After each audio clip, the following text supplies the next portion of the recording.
बिस्मिल्लाहिर्रहमानिर्रहीम, अस्सलाम वालेकुम। एवन टीवी के न्यूज़ स्टूडियो से मैं हूं अलीशा वासी। शामिल करेंगे न्यूज़ हेडलाइंस।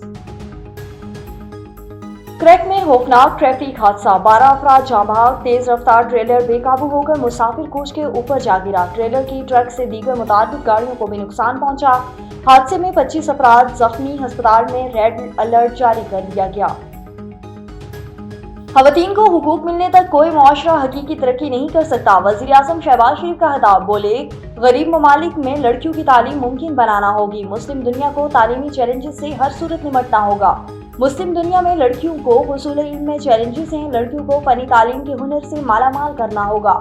उम्मुल मोमिनीन हजरत खदीजा की तिजारत के लिए कोशिशों का हवाला। वज़ीर आज़म ने नोबल इनाम याफ्ता मलाला यूसुफजई को खुशामदीद कहा। कॉन्फ्रेंस में सेक्रेटरी जनरल OI समेत 150 मंदोबीन की शिरकत। मुज़ाकराती कमेटियों का इजलास, अपोजिशन या हुकूमत ने राब्ता नहीं किया। अयाज सादिक की प्रेस कॉन्फ्रेंस, बोले हुकूमत और इत्तेहादी फैसला कर लें मुलाकात हो सकती है या नहीं।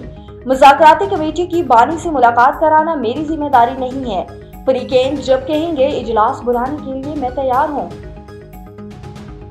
बानी को बनीगाला मुंतकिल करने की ऑफर नहीं की गई। वजीर दिफा हाजा आसिफ की गुफ्तगू, बोले मुलाकातों को सियासी मकासद के लिए इस्तेमाल किया जा रहा है। PTI का हर हरबा नाकाम। तरसीलात ज़र का बंद होना नामुमकिन है।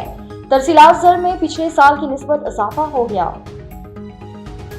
और लोअर कुरम में धरना, सड़क बंद, इमदादी काफिला रवाना न हो सका। इंतजामिया और माहिरीन में आज दोबारा मुज़ाकरात होंगे। शुरका का इलाके को आफत ज़दा करार देने का मुतालबा।